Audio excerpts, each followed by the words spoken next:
Hello, everybody. This is Sri from BizBuzz, What Matters the Most, and sponsored by My Work Belt. My Work Belt is a software product, particularly catering to service-based small businesses for running their business, codes and inventory management, accounts payable, accounts receivable, everything is in one place and it eliminates the chaos on the lap of a small business owner.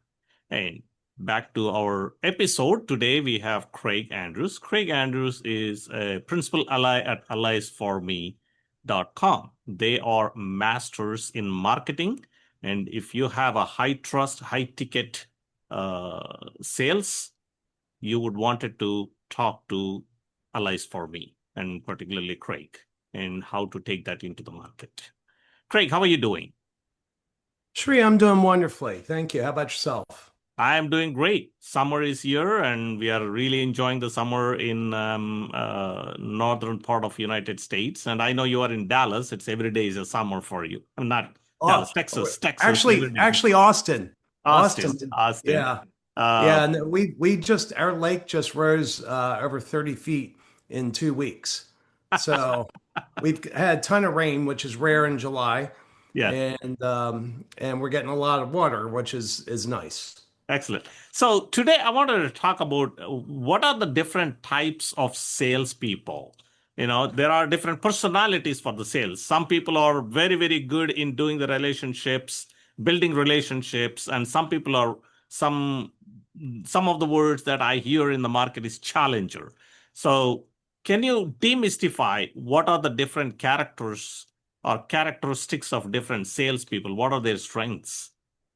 Yeah. So, the first thing that's going to happen is when people hear these phrases, they're going to lock into what they believe those phrases mean, and it's Yeah. going to create some confusion and maybe some disagreement.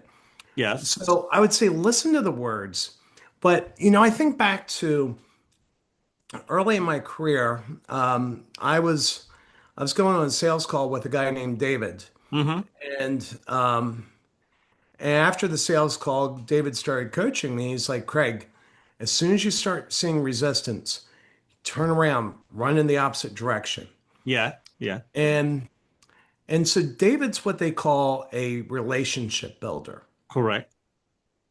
And so when I first started figuring out, I when I first started figuring out what are the best sales styles to drive Mm-hmm. revenue, Yeah. I just assumed the relationship builders were these people that just close deals left and right.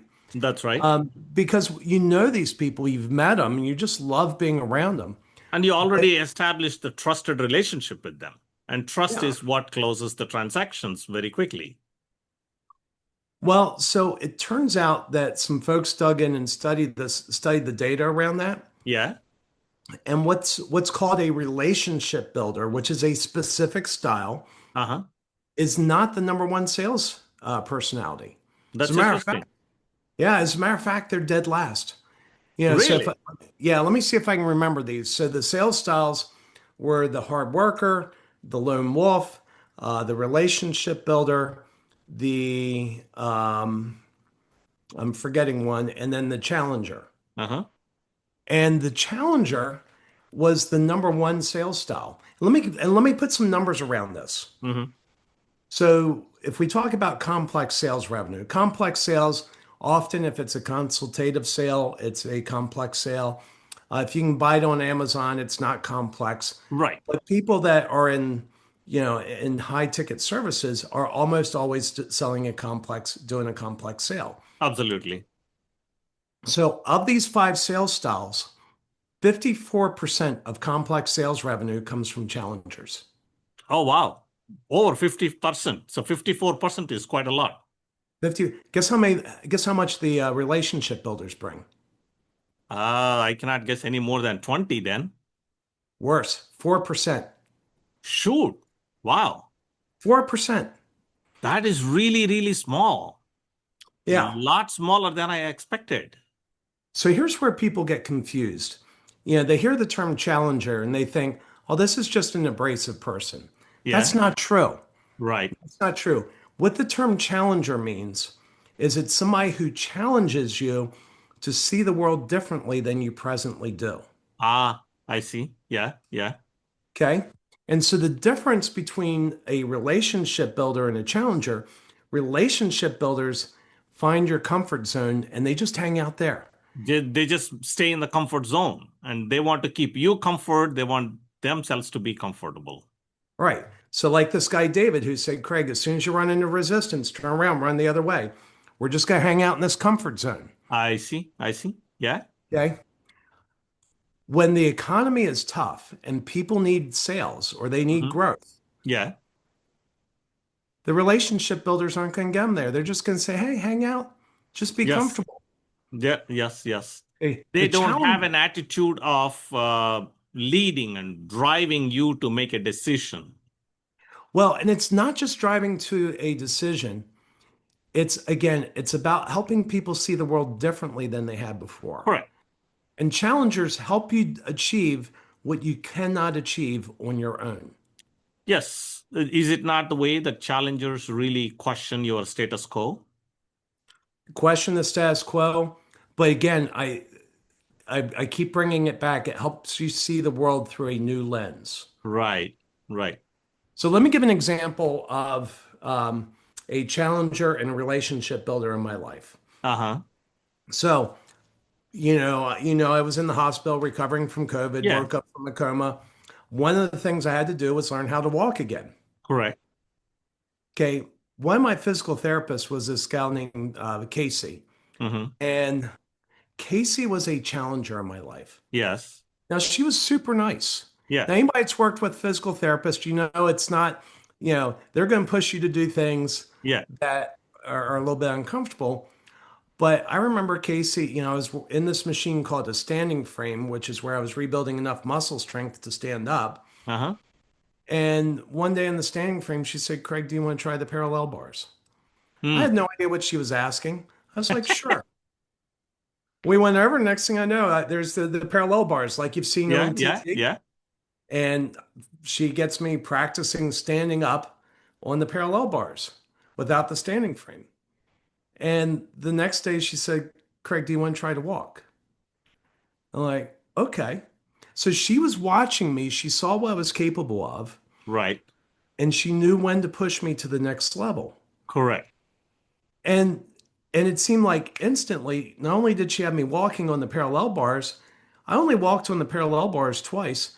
And she said, what about a walker, Craig? Do you want to try a walker? Next thing I know, I'm walking across the hospital floor with a walker. So she's And continuously challenging you to go next, and look at different perspective. You look at different way. You can do more than what you can do. yep. Right. So, so, but within a day or two after I started walking, the doctor stopped by my room and he said, Craig, I have this pill I want you to take. It's going to make you feel better. Mm. Fortunately, my wife was sitting there and said, Craig, don't take that pill. The pill wasn't going to make me better. It wasn't going to help me walk better. It Yeah. was just going to make me comfortable where I was. The pure purpose of that pill was to make me more comfortable.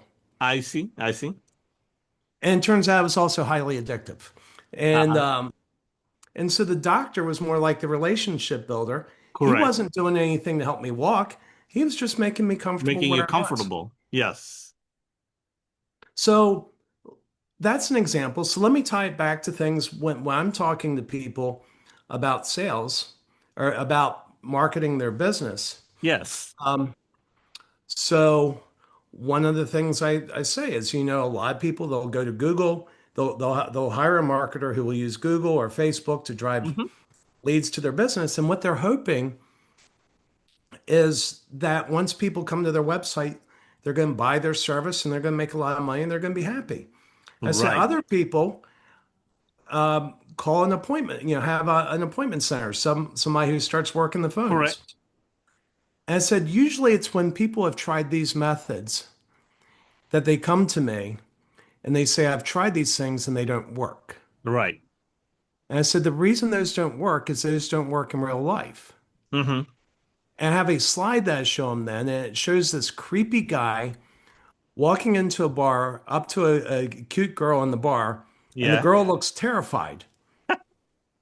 true. And I said, it's kind of like this creepy guy who walks into a bar and goes up to his strange girl and says, "Hey, you're kind of cute. May I have your phone number? Yeah, Better yet, let's get married." let's get married right away.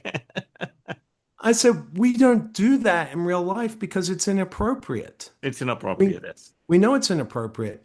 But you know what? When it comes to high ticket sales, that's exactly what we do. I see. Do you see how I just challenged you to view the world differently? Differently. Yes, you did. All of a sudden, you're realizing all these things I've tried haven't worked because I'm the creepy guy in the bar. I'm right. Of course, it doesn't work. I'm the creepy guy. How do I not become the creepy guy? Correct. So in my presentation, I, I, I use a challenger style. I'm Hmm. challenging people to see the world See the world differently, differently. to realize that, hey, when you go in and you do these things, you're the creepy guy in the bar, but it doesn't have to be that way. Here's Doesn't a have to different, be that way. No, but the yeah, challengers also have a very good personality. Not necessarily they are coming offensively that they are challenging you, but they are giving you very subtle challenges that you yourself realize. That is where the sales is all about leading them to make decisions. yeah. They're not. So coming to the point here, so there are different sales personalities. So if the business owner himself is part of the sales, it is important that they recognize what is the sales personality they carry with. And what you brought up is a wonderful point that sales personalities that are building the relationships are the lowest producers, and the sales personalities who are challenging the prospects and customers look at it in a different perspective, a different angle, and then give them aha moments are the highest producers of the sales. And matter of fact, you blew my mind by saying that 54% of the production is done by the sales persons who are with the challenging personalities. So Which, by the way, is that's another challenger move. that's I'm right. changing your view of the world. You are changing the view of the world. So